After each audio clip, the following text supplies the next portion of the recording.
Hi ಎಲ್ರಿಗೂ, welcome to ಶುಚಿ ರುಚಿ. ಈ ವಿಡಿಯೋಲಿ tasty and healthy pumpkin soup ಅಂದರೆ ಕುಂಬಳಕಾಯಿ ಸೂಪ್ ಹೇಗೆ ಮಾಡೋದು ಅಂತ ಹೇಳ್ಕೊಡ್ತಿದ್ದೀನಿ. ನಾನಿಲ್ಲಿ 1/4 kg ಕುಂಬಳಕಾಯಿನ ಸಣ್ಣದಾಗಿ ತೆಳುಗೆ ಹೆಚ್ಕೋತಾ ಇದ್ದೀನಿ. 2 ಕ್ಯಾರೆಟ್, 1 ಆಲೂಗಡ್ಡೆ ಅದೇ ಥರ ಹೆಚ್ಕೊಬೇಕು. ಬಾಣಲಿಗೆ ಇವಾಗ 2 ಸ್ಪೂನ್ ಎಣ್ಣೆ ಹಾಕ್ಕೊಂಡು ಹೆಚ್ಕೊಂಡಿರೋದೆಲ್ಲ ಬಾಣಲಿಗೆ ಹಾಕೊಂಡು ಸ್ವಲ್ಪ ಹುರ್ಕೊಳ್ಳೋಣ. ಈಗ ಸ್ವಲ್ಪ ನೀರು ಆ್ಯಡ್ ಮಾಡ್ಕೊತಾ ಇದ್ದೀನಿ. ನಾನಿಲ್ಲಿ ಸಣ್ಣದಾಗಿ ಕಟ್ ಮಾಡಿರೋಂಥ ಬೆಳ್ಳುಳ್ಳಿ 7-8 ಹೆಸರುಗಳು ಹಾಕ್ಕೊಂಡಿದ್ದೀನಿ. 1 medium size onion, 1/2 table spoon pepper, ಸ್ವಲ್ಪ ಕೊತ್ತಂಬರಿ ಸೊಪ್ಪು, 1 ಟೇಬಲ್ ಸ್ಪೂನ್ ಬಟರ್.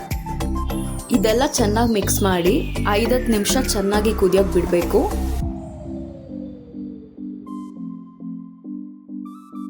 5-10 ನಿಮಿಷ ಆದಮೇಲೆ ಇದೆಲ್ಲ ಸಾಫ್ಟ್ ಆಗುತ್ತೆ, ಜೊತೆಗೆ ಕುಂಬಳಕಾಯಿ ಎಲ್ಲ ಬೆಂದಿರುತ್ತೆ.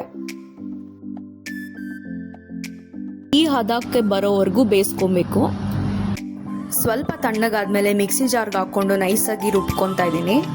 ಸಾಫ್ಟ್ ಪೇಸ್ಟ್ ಕನ್ಸಿಸ್ಟೆನ್ಸಿ ಬೇಕು, ಸೊ ಅದಕ್ಕೆ ಇವಾಗ ಸ್ಟ್ರೈನ್ ಮಾಡ್ಕೊತಾ ಇದ್ದೀನಿ.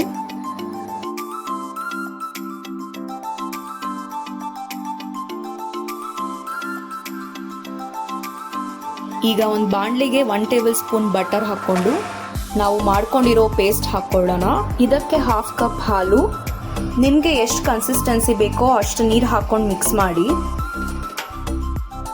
ರುಚಿಗೆ ತಕ್ಕಷ್ಟು ಉಪ್ಪು,